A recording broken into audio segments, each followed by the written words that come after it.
Welcome to the 2024 Association of Marine Corps Logistics Global Expeditionary Logistics Symposium. I am Brandon Smart, and I'll have the distinct pleasure of being your Master of Ceremonies for the remainder of the symposium. Give me a round of applause, please. Thank you. Wasn't loud enough, but I'll take it. At this time, I'd ask that you all please rise and remain standing for the national anthem.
Please take your seats. How about a round of applause for that color guard, right? Well done. So before we begin, I want to share a couple housekeeping notes with you all because, as I see a lot of uniformed people in here, a field day is super important, and I'll share those things with you. Things for you to know. Registration information desk will be open. If you have any questions that are unanswered by me or by the person to your left or right, feel free to go ahead and ask them some questions. Food and drinks are not authorized in this room. If you have those, be mindful of them since you're already in the room so that way you don't spill something. Water bottles with caps are acceptable. Bathrooms are going to be outside that door and then towards the front of the building, or actually on the left-hand side when you're inside people's foyer. And then lastly, vendor breaks are going to be incorporated throughout the symposium. Make sure that you're expanding your network, you're talking to people and utilizing that time as well as you possibly can. It's a good opportunity. It's built into this symposium on purpose because a lot of the reason that we come here so that way we can expand our networks and have great conversation with everybody that's here. Ladies and gentlemen, at this time, I'd like you to please welcome to the stage President of Christopher Newport University, Rear Admiral William Kelly, retired. Before taking his role on July 1st, 2023, Admiral Kelly had a distinguished 36-year career in the Coast Guard, culminating his position as the 42nd Superintendent of the Coast Guard Academy. As superintendent, he was responsible for the education, training, and development of future Coast Guard officers and oversaw significant diversity and inclusion initiatives. Admiral Kelly is a 1987 graduate of the U.S. Coast Guard Academy and earned a master's degree in instructional systems design from Florida State University. His career in the Coast Guard included roles such as Assistant Commandant for the Human Resources, where he advocated for the workforce's care and support, and commanding officer positions on various cutters, including the CGC Seneca and CGC Menominee. He also played a crucial role in the Coast Guard's response to the 9/11 attacks and Operation Iraqi Freedom. As CNU's president, Admiral Kelly aims to enhance the university's reputation as one of the best regional public universities in America, and he emphasizes leadership, honor, service, and scholarship. Ladies and gentlemen, Rear Admiral Kelly. Thank you. Absolutely. Well, good morning, everybody. It's great to have you here, and I love the fact you filled up the parking lot, and like we got to walk a lot longer, so it's all part of our PT efforts here. It is great to see so many folks with really good haircuts. You don't always see that on a college campus, so I appreciate that. And I was just sharing over here before I walked up, my son is a lieutenant commander in the Coast Guard, and found out last week he's going to be spending a lot of time with the Marine Corps over the next year down at Quantico as he heads down to the Command and Staff College. So best thing about that is he gets our grandson a little bit closer to us because they're up in Boston right now. So we'll have about 2.5 hours away. But we're excited about that. And we're excited to have you here this morning with us over the next couple days on board Christopher Newport University. And as was mentioned by First Sergeant, my name is Bill Kelly, and I have the privilege of serving as the 6th president of Christopher Newport University. And I began my career 36 years ago when I graduated from the Coast Guard Academy. And last year, one of my very first responsibilities after taking command here, if you will, was to welcome you for the 2nd annual conference. And so I'm honored to be here again this morning to kick off the 3rd annual Global Expeditionary Logistics Symposium, co-hosted by the Association of Marine Corps Logisticians and CNU Center for American Studies. Christopher Newport University is the #1 public regional university in the state of Virginia, and we're home to 4,500 undergraduate students, and an amazing faculty and a group of dedicated professionals who serve us each and every day. We're the #7 school in the nation for internships. So if you're an employer in the audience and you're looking for great young women and men to come serve side by side with you, I guarantee you that our captains, as we call them here, are ready to be interns, but more importantly, ready to be hired upon graduation and come serve with you. They understand what service means. They understand what leadership means. And I am, people ask me often, what's different about being at the Coast Guard Academy and being here? And I say, other than the nose rings, not a lot. So thank you, I appreciate it. It took a little bit to kick in, but you got it. Good, good. You know, we're founded on the liberal arts here at Christopher Newport University, but we're graduating over 50% of our students in the STEM fields.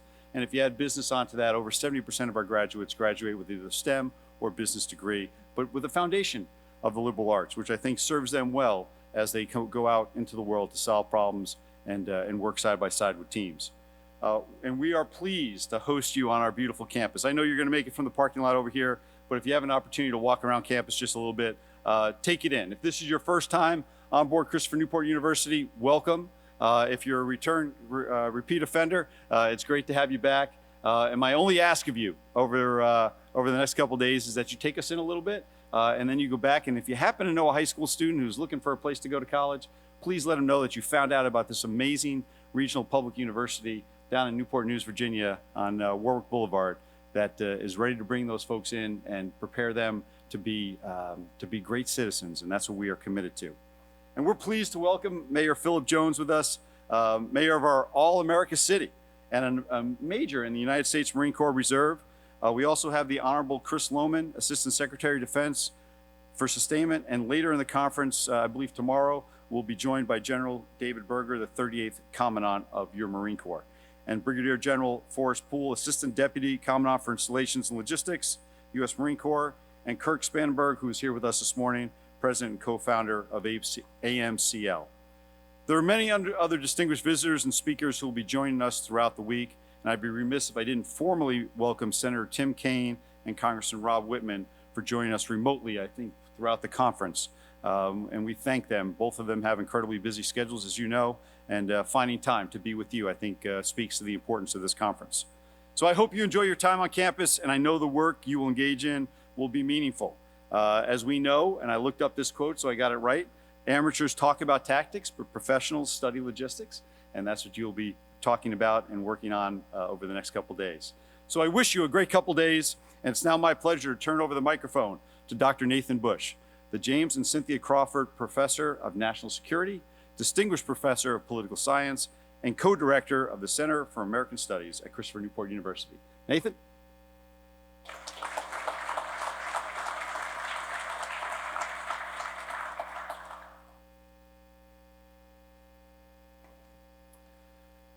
Well, let me convey as well my welcome to Christopher Newport University and to the Global Expeditionary Logistics Symposium, which, as you heard, is co-hosted by the Association of Marine Corps Logisticians and CNU's Center for American Studies.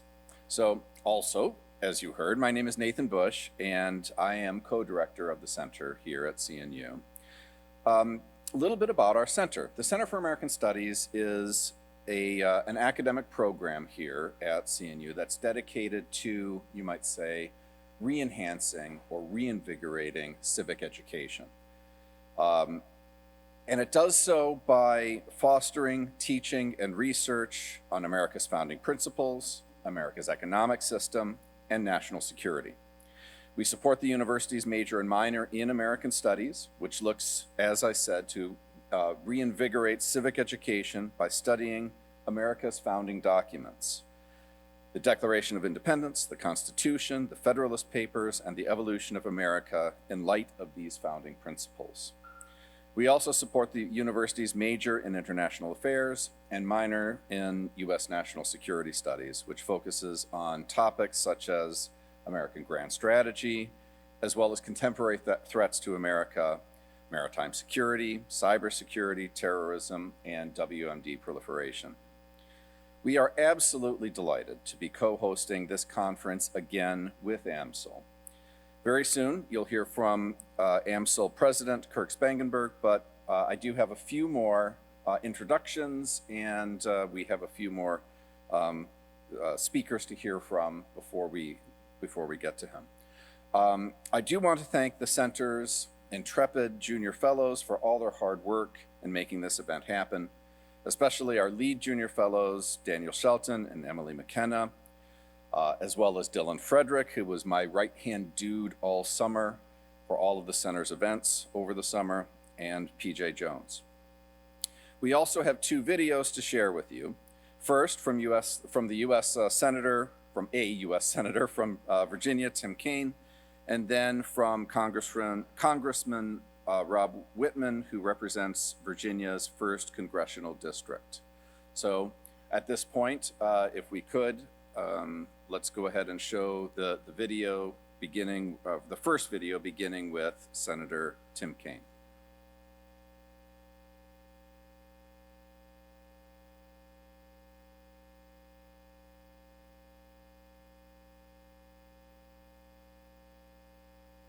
He's coming, I promise.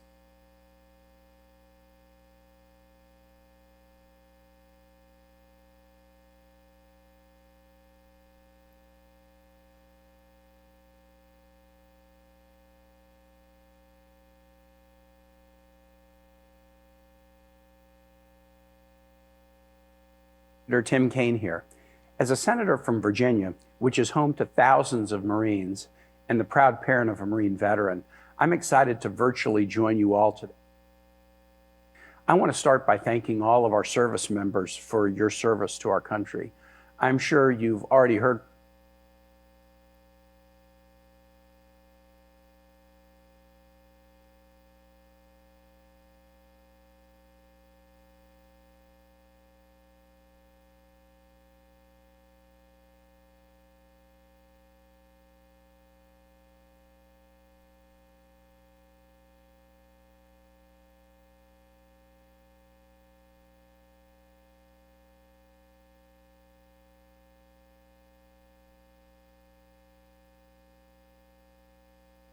Actually, why don't we come back to those?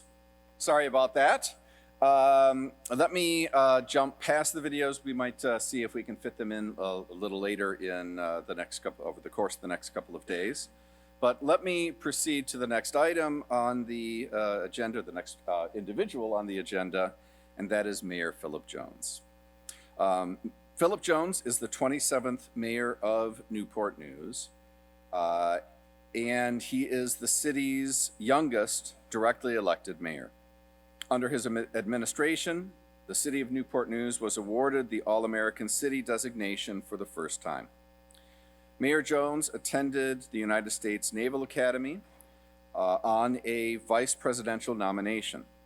In 2012, he graduated with a Bachelor of Science in History and a he received a commission in the United States Marine Corps. Mayor Jones served 6 years as a Marine Corps infantry officer, and he currently serves as a major in the United States Marine Corps Reserves.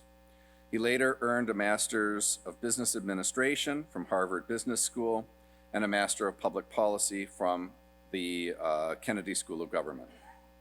And then he worked in the private sector, advising Fortune 500 companies, cities, and nonprofits on strategy, marketing, organization, and operations. We are absolutely delighted to have him here, and let me just turn things directly over to Mayor Jones.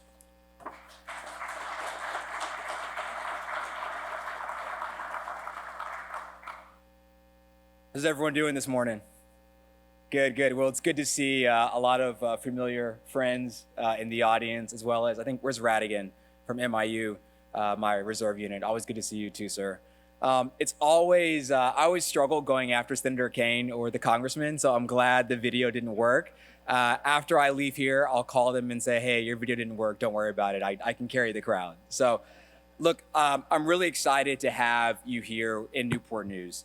For those who don't know, I'm Phillip Jones. I'm the mayor of the city. I've been mayor for about 18 months. My parents were actually both Air Force pilots at Langley Air Force Base. So that's why, you know, they retired in Langley, and that's why I'm from Newport News. But I'm absolutely thrilled to welcome you to my hometown. This year's theme of logistics and the fighting stance, competition, crisis, and conflict promises to be an amazing experience with a dynamic and engaging agenda.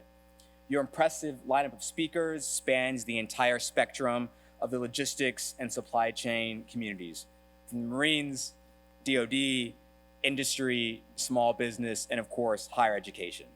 And you might ask, like, why is everyone here in the city of Newport News? Well, I think that Newport News is actually the perfect backdrop for all of these connections and these breakthroughs. So from here, I'm gonna pause. I have an amazing speech written by my new speechwriter, Kellen, stand up. New speechwriter. But I told her, I said, listen, I think it's an amazing speech, but it's a bunch of Marines. I can probably just take this off the cuff. So that's what I'm gonna do, if that's okay. I think when you look at great power conflict, you think about the Indo-Pacific, right? You can only build nuclear aircraft carriers in one place. That's the Newport News, right? 10 minutes from me in the Newport News shipyard, right? We need to build more carriers. We need to double, get to 4 carriers in Newport News. Additionally, we built about 1/3 of all submarines as well. So as we look at everything that's gonna happen in the Pacific, you need to build more carriers and more submarines. I talk frequently to SecNav and to our entire congressional delegation about the importance of investing in Newport News into our downtown, because if you're gonna have the world's best aircraft carriers, you gotta have the world's best city. And so I'm excited to welcome you here. We have an amazing military retirement community, as well as the Admiral here from CNU.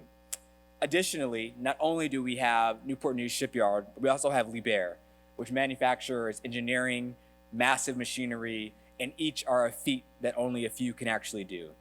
Just down the road, we have Jefferson Laboratory, which was the biggest thing, I think, under my administration so far, as we received, I think, over $200 million from the DOE in order to have this hub and spoke model, to have the chips in the Science Act really here in Newport News. So here at Jefferson Lab, they're really educating the next generation of scientists. In Newport News, we like to say, every day we smash atoms, we build nuclear aircraft carriers, we fly the world's most sophisticated helicopters, we launch international businesses, and we invent life-saving technologies. That's why I'm excited to welcome all of you at AMCL to my hometown, Newport News. So welcome again, and the last thing that I will say is, as you spend your couple of days here, please go out and explore the city. I love taxes. I would hope that you spend some money. We have amazing distillery, breweries, whatever you are into. Newport News is the 5th largest city in Virginia, just under 200,000 people. We have a lot to offer. So I'm an easy guy to get a hold of. I have a few friends that are gonna fly in from California tomorrow. So I'll try to swing in here tomorrow. But if you need me, I'm at City Hall. Thank you so much. I really appreciate it. And Semper Fi. Good morning. Again, we good? We're happy to be here? All right, so we're in the digital age now, so I'm actually gonna try to read my remarks from my phone because we're digital now. So those of you who know me, I'm Kirk Spangenberg. I have the honor and the pleasure of serving as the president of the Association of Marine Corps Logisticians. For those of you who know me and know me well, know that I wear a couple of hats. So just to acknowledge that some of you may be used to seeing me in the same uniform you're wearing. I am, in fact, in my other alter ego, an active duty colonel. But here for this event and in this forum, I am just Kirk Spangenberg, Association president. And of course, to make all the lawyers happy, nothing we do here, we're fully separate from the Marine Corps. We're happy to support, we're happy to do all those things, but we are certainly, we're a 501c nonprofit, and that's the capacity I'm in here today. So good morning. It's certainly great to be back here at Christopher Newport University for the third year in a row. Special thanks to, of course, President Bill Kelly and Mayor Phillip Jones for kicking us off this morning. And we, as the mayor mentioned, this really is the perfect venue to have this. It's the rich naval heritage of Newport News is so important to the Naval Expeditionary Forces, so it's just really appropriate for us to be here. We're good, and we're happy to do that. So once again, on behalf of AMCL, welcome aboard. So I'd also like to extend a special welcome to the senior leaders in the room, our industry partners, and of course our corporate sponsors. You can see some of them up on the screen there. Their support, your support is just critical, it's invaluable. We can't do what we do without you. We thank you. So we welcome you, we welcome our members, welcome our guests, welcome aboard. Now, also, as you know, these events don't happen by accident or by magic.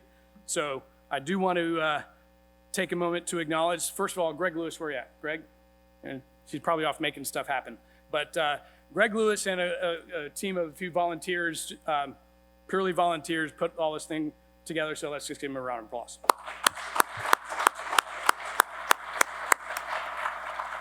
And of course, Dr. Nathan Busch of CNU Center for American Studies and his team and all the interns that you've put together, working behind the scenes to pull all this off, just extraordinarily helpful, so thank you to you as well.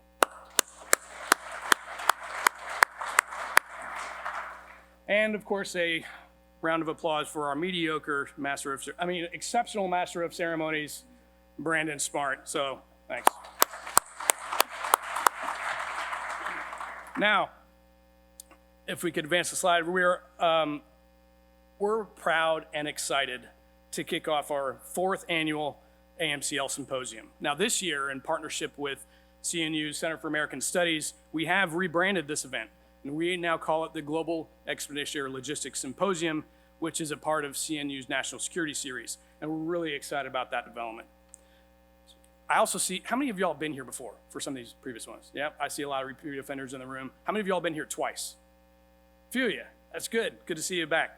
Now, you know, we started out here in 2022 with Logistics Rewired, where we explored the need to radically change the way in which we think about and approach logistics in the context of Force Design 2030 and the way we will need to fight in the future. Then last year in 2023, we dove into operationalizing that conversation with Operation Jumpstart, from aspirational to operational. We'd heard a lot about these amazing ideas, and what we focused on last year was all those things that are happening to take them from idea and turn them into practical reality. We had a lot of conversations about that. Now, we are here with logistics in the fighting stance, competition, crisis, and conflict.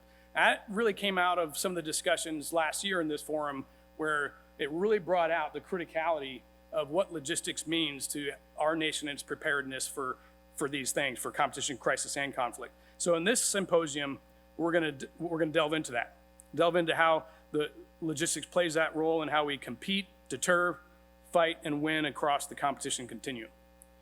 Now, as was mentioned earlier, we've got an enormous, fantastic lineup of speakers and panelists. They're gonna educate you, they're gonna challenge you, they're gonna inspire you, maybe blow your mind a little bit in some cases, so that's good.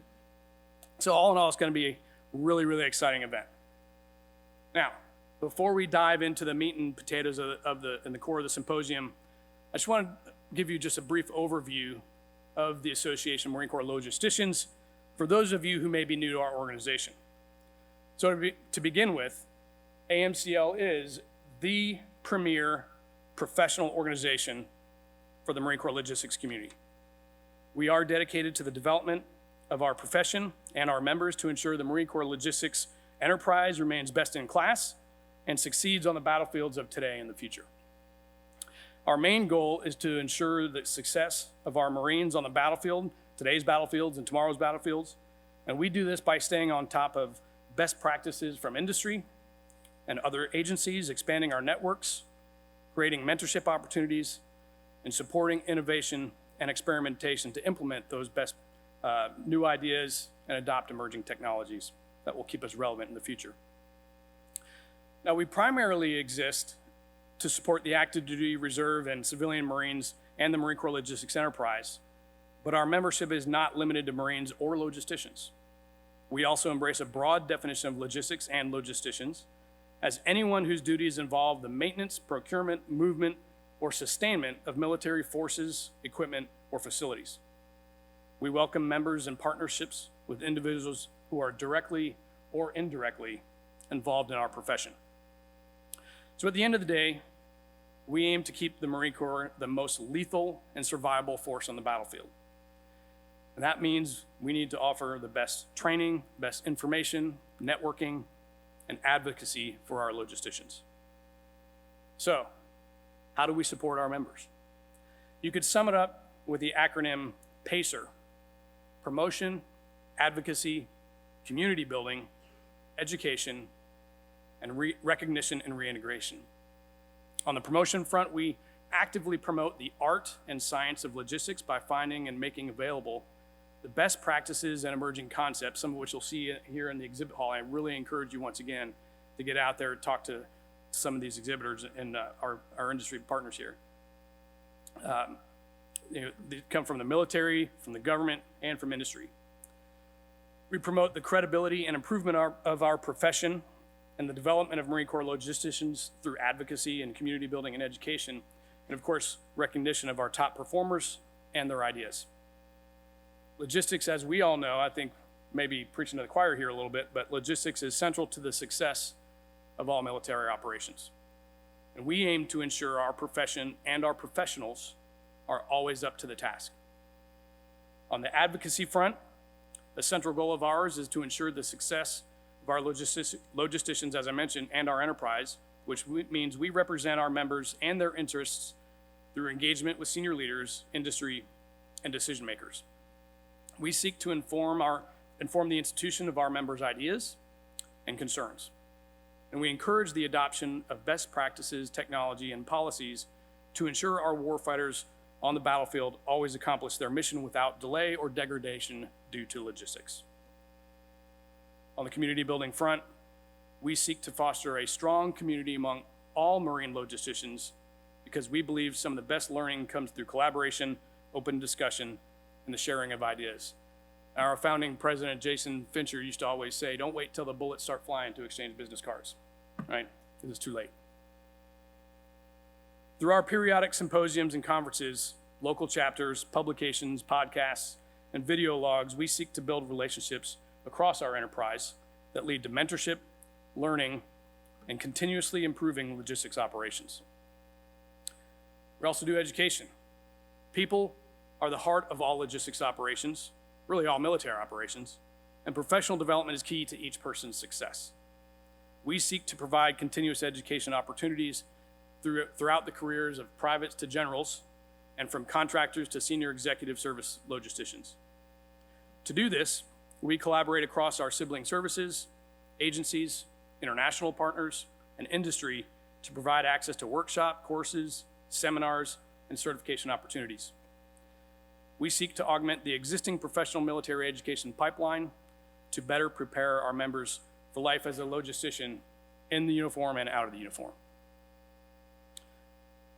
In the realm of recognition and reintegration, we sponsor awards programs, some of which you'll see here this week, to recognize our top performing Marines, officers, enlisted civilians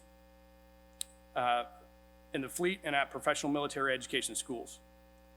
We also sponsor periodic essay and innovation contests through AMCL, through our organization, to encourage the development and sharing of new ideas related to our profession. We also coordinate with several civilian companies that work in and outside the defense industry and seek to provide internship and post-Marine Corps employment opportunities for our members. Whether serving 4 or 40 years, the uniform will come off at some point. So we are devoted to ensuring our members can find meaningful employment using their specific skills after their time in the Corps. And in particular, we offer opportunities to network with civilian employers and other government agency recruiters, internships, and assistance developing things like skill bridge packages and resumes. So come by our booth out in the exhibit hall, talk to one of us on the executive committee to learn more. All right, and for those of you who want to be a part of that, we've got lots of options. Just come talk to us. Now, on to why we're here. Let's talk about logistics in the fighting stance. We've got a ton of great content, as we mentioned, and an all-star lineup for you. We're going to cover a wide gamut of topics across the spectrum of logistics with some fantastic speakers.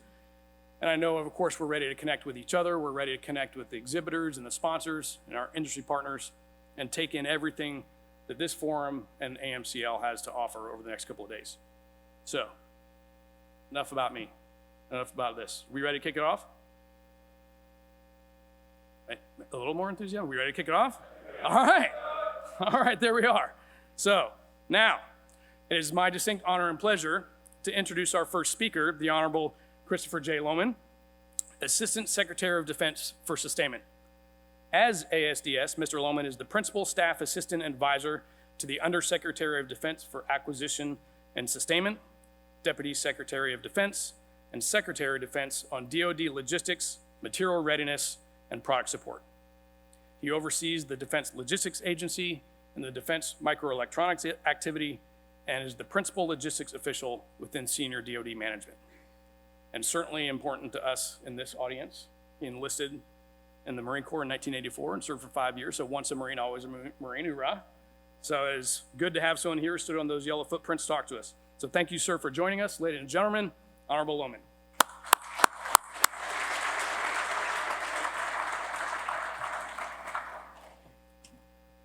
Hey, good morning, everybody.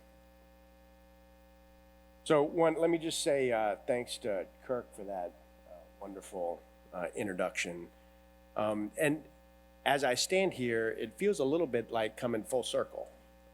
As Kirk mentioned, I am a former Marine. So 40 years ago this year, I stood on those yellow footprints at receiving barracks there at Marine Corps Recruit Depot, Parris Island. And let me tell you, standing here in front of this audience, while not quite as terrifying as that morning, rolling off that bus, still kind of intimidating. So I really do feel honored and welcomed in this forum. So 40 years, I mentioned full circle. So 40 years later, this year, I will out-process from the Department of Defense and retire from federal service. And so this is my last keynote remarks. And so I started on yellow footprints in Parris Island. I'll end up here at CNU in front of a bunch of Marines, whether active or retired. And so, cool.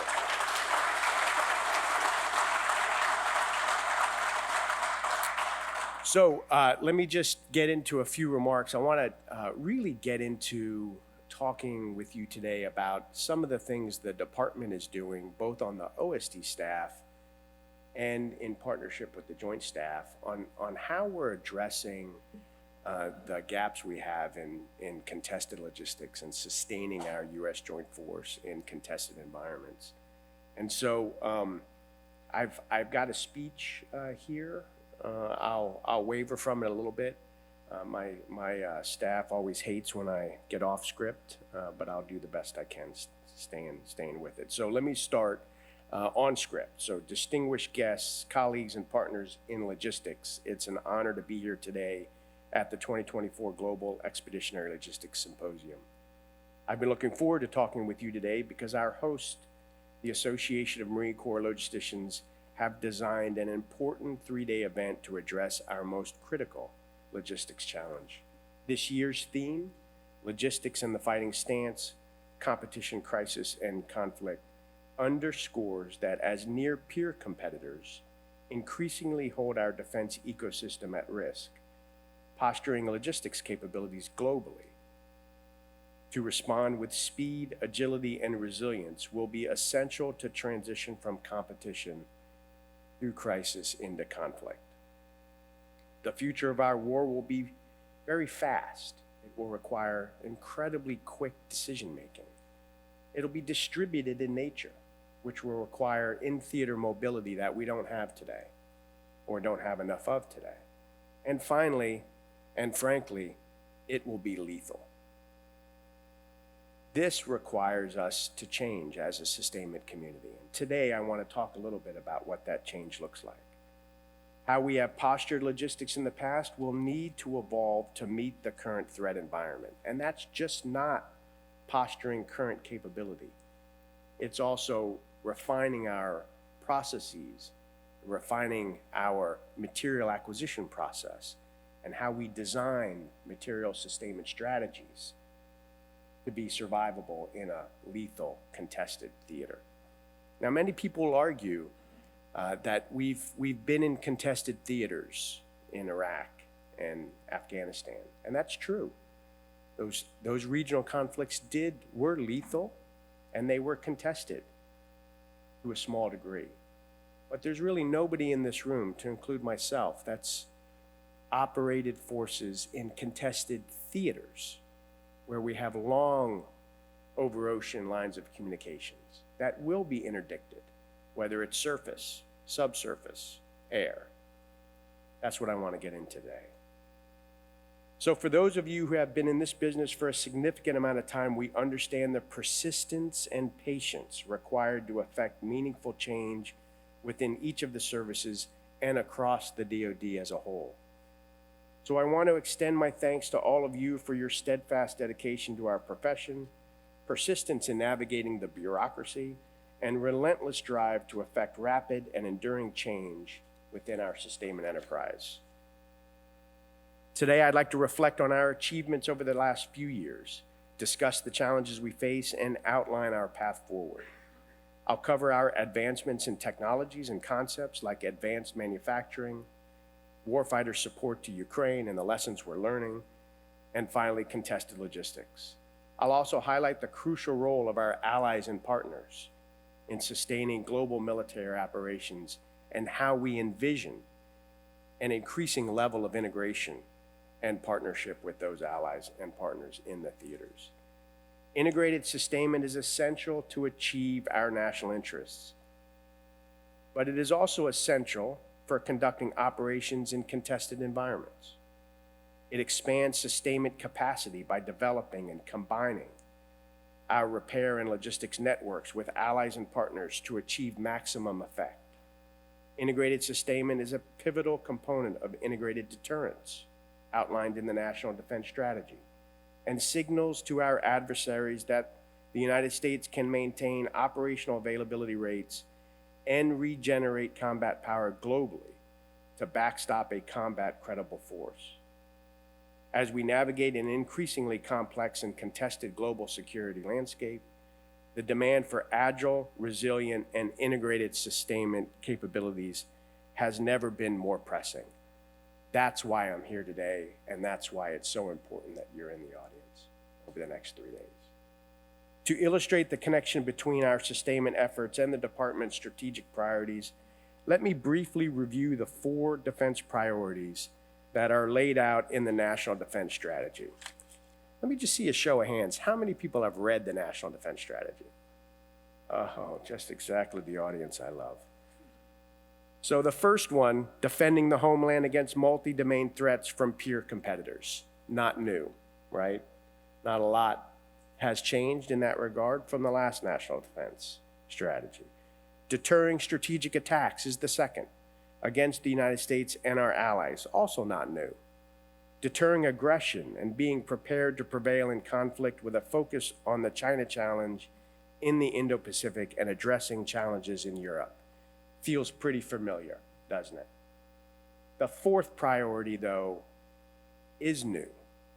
And it's really the first time that the nation has recognized the importance of not only the defense industrial base, but also sustainment in this national level defense document. And that's building a resilient joint force and defense ecosystem, coupled with a new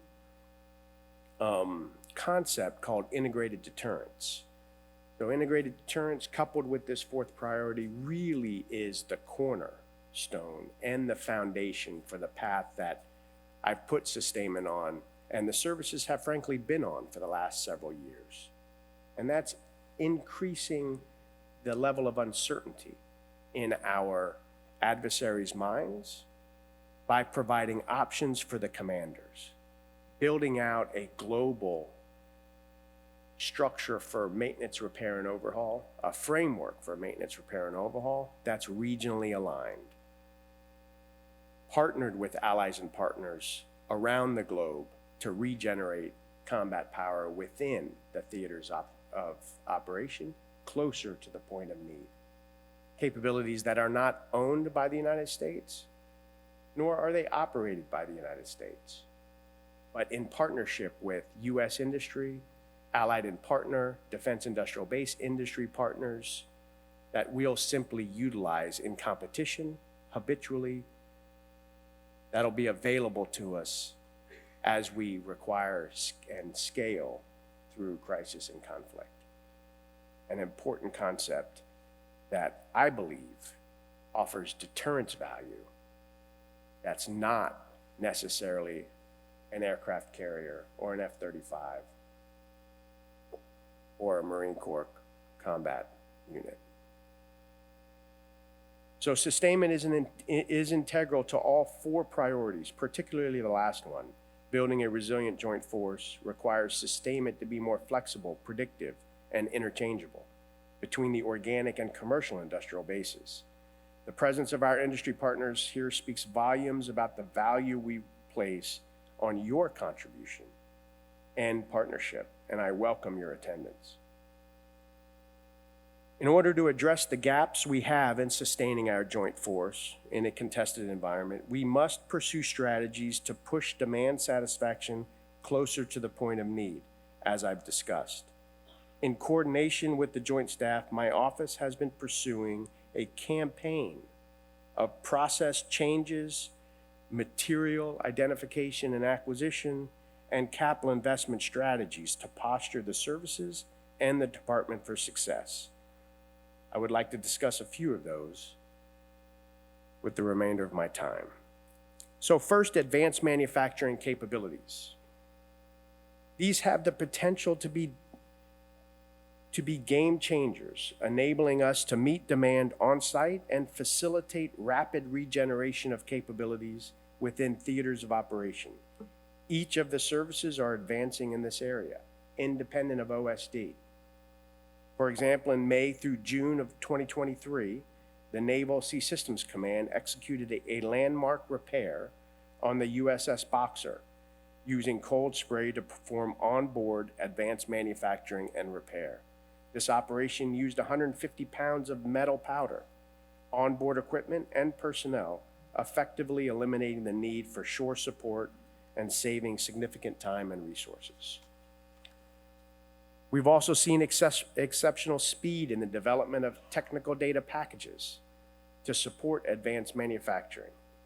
The Air Force, in this case, Advanced Manufacturing Program Office, has over 270 AMTDPs undergoing the final approval process, revolutionizing how we support our operations and maintain readiness. These TDPs can be pulled down once completed from anywhere on the globe, so that parts can be printed or manufactured using advanced manufacturing technologies at echelon.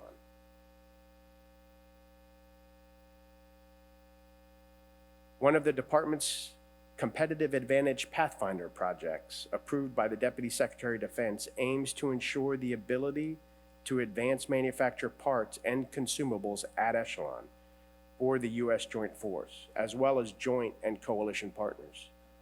This project will ensure the secure transmission of digital files to manufacture at the point of need and ensure IP owners are compensated for the intellectual property that they own that we'll simply license under royalty. Phase 1 of this CAP is complete, and Phase 2 planning is underway to deliver this much-needed capability.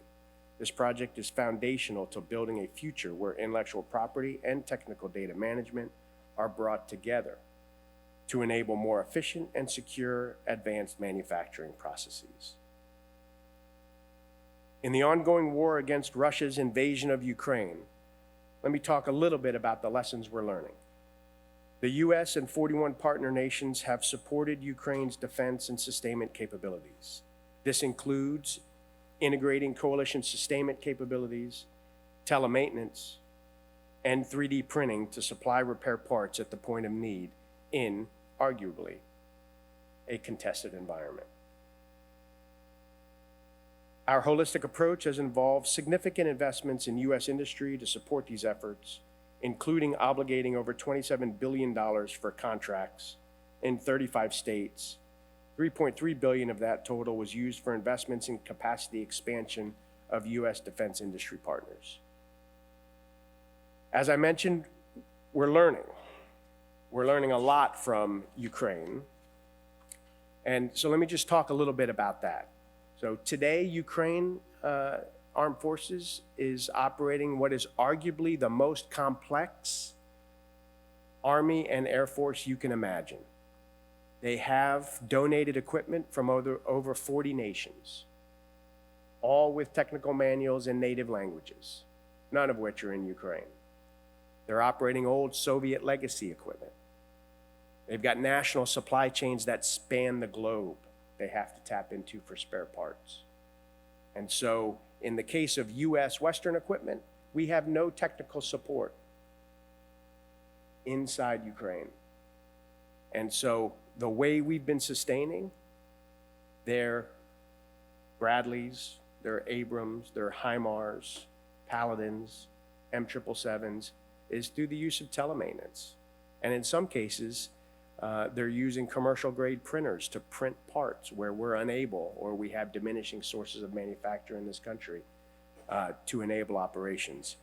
And so this notion of coalition sustainment and this notion of regional sustainment using allies and partners is really born out of, to some degree, our experience over the last 2.5 years with Ukraine. And so I often say, if somebody were to tell me that I would coordinate a contract to repair T-72s in the Czech Republic, funded by the Netherlands, on a U.S. contract, I would have laughed. No way would that have ever been possible. That's the kind of sustainment we're doing today for Ukraine. And so it's bringing resources and capability, unserviceable equipment all together to regenerate readiness. So we must also learn from this conflict to integrate solutions like augmented reality in manufacturing, both additive and subtractive, at the point of need to improve our sustainment posture. So over the next few days, you will delve into several critical topics. And as a former Marine, I fully comprehend the physical burden on Marines to carry more supplies and ammunition, particularly in a contested logistics environment where anti-access area denial systems restrict freedom of maneuver and movement. To address this challenge, the Marine Corps is pioneering the use of intelligent robotics and autonomous systems to provide our Marines with the sustainment options they need to be more lethal, agile, and resilient as they persist forward conducting expeditionary operations. One such system is the autonomous low-profile vessel, an unmanned surface vessel designed to carry various classes of supply in a semi-submersible hull form factor.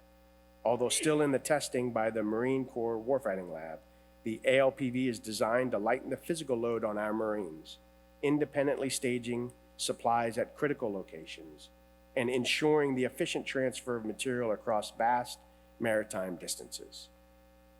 MCWL plans to demonstrate and experiment with these initial prototype to provide requirements for a future program of record. Initiatives like this help us to operate in a distributed fashion, expand distribution capacity, and overcome the challenges of long lines of communication. As most of you know, our U.S. Joint Force operates with equipment that has been procured over decades. Air Force is still flying strategic bombers that were designed and procured 60 years ago. Army is still operating with main battle tanks that were procured and designed 40, 50 years ago. And so last year we committed to conducting tabletop exercises to better understand the impact of the joint concept for contested logistics on our weapon system lifecycle sustainment strategies. And I'm pleased to report that we have followed through on that promise.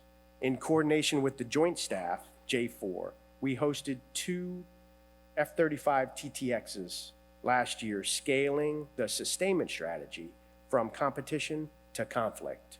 We did that using Indo-PACOM and that war plan as a basis.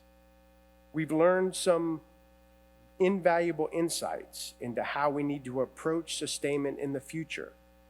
These exercises highlighted the importance of integrated organic and commercial capabilities at every echelon. They also underscored the necessity of leveraging our ally capabilities to expand sustainment capacity in the regional theaters of operation. Furthermore, we are building the necessary flexibility into our sustainment strategies to ensure we can surge and reconstitute in response to crisis or conflict closer to the point of need. Moving forward, we will continue this campaign over the next several years with TTXs focused on surface ships, cargo aircraft, ground equipment, and subsurface craft capabilities.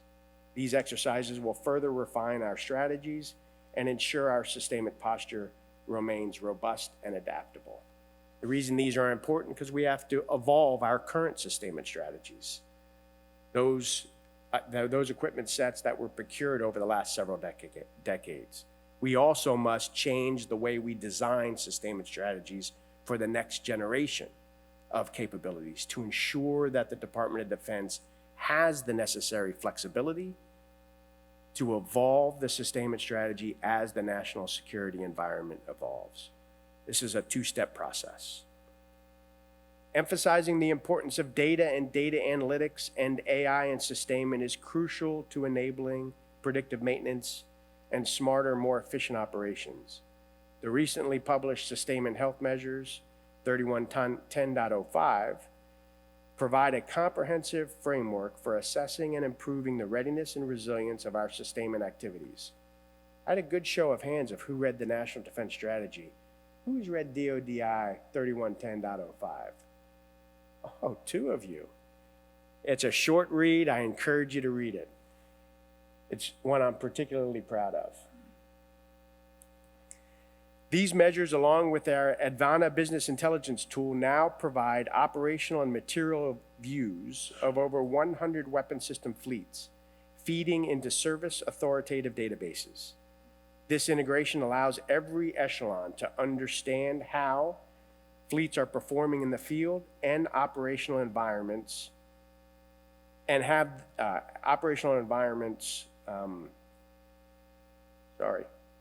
field and operational environments, which have the potential to significantly enhance our decision-making capabilities. Additionally, we are focusing on resourcing the continued development and deployment of AI-enabled decision support tools.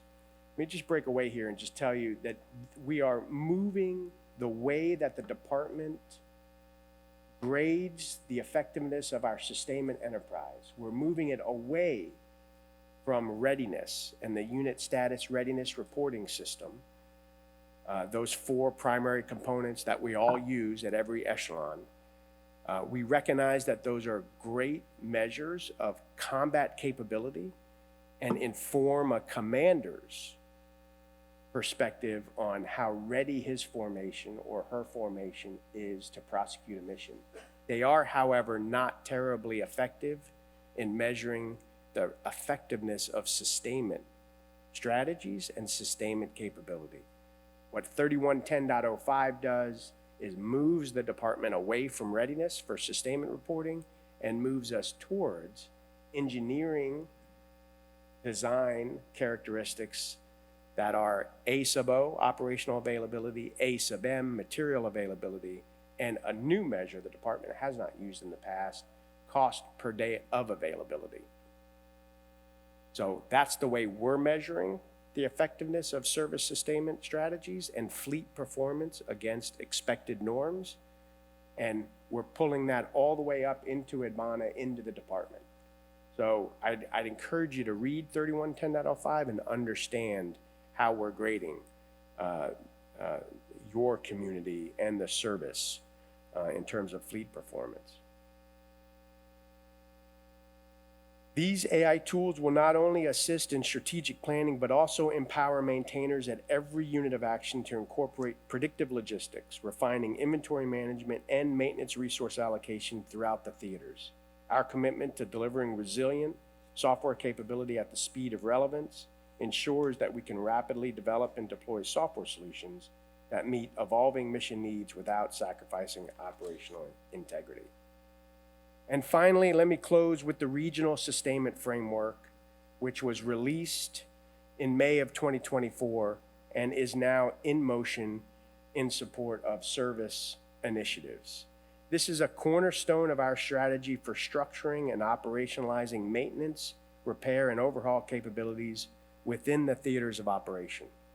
This departmental framework enables a regionally aligned global strategy, identifying key allies and partners, their capabilities for collaboration with U.S. industry. The RSF provides combatant commanders with a network of maintenance, repair, and overhaul capabilities for rapid readiness regeneration in competition so that they are available in times of crisis and conflict. We are already advancing this framework through Pathfinder projects in the Indo-PACOM theater, working to integrate and validate these concepts in a real-world setting. These projects are critical in demonstrating the RSF's ability to enhance our sustainment posture and operational effectiveness. By leveraging the strengths of our allies and industry partners, we aim to build a robust and adaptable sustainment network that can provide swiftly to the dynamic needs of contested logistics environment. And as is the Marine Corps' reputation, you are leading the way with the first Pathfinder in Australia to create a regional repair hub for tactical radios in Northern Australia. And so I appreciate the help of every sustainer in this room, but also Marine Corps leadership for taking that challenge on. So let me conclude by saying I hope the next several days will be enlightening and fruitful as we learn from our partners across the sustainment ecosystem, leveraging the combined strengths of our military, industrial partners, small business, and academia. We are building a future where our logistics capabilities remain second to none. The initiative that you will discuss at this symposium will help enable us to meet the demands in competition, crisis, and conflict. Thank you for your commitment to excellence and the persistence that will be required to effect the necessary change as we go forward. Thanks, everybody.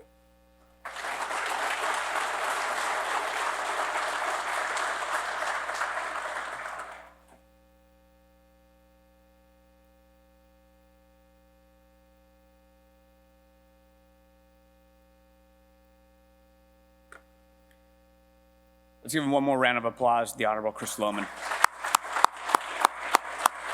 Thank you, sir. All right, the moment you've all been waiting for. Me to be back up on stage. Thank you very much. We're actually going to take a moment here and give you all a break, an opportunity to go back outside. I know it's hard to get people in here in the first place. So I have 20 after right now. Please be seated at 1000 on the dot, so that way we can drive straight forward into the next panel. Thank you.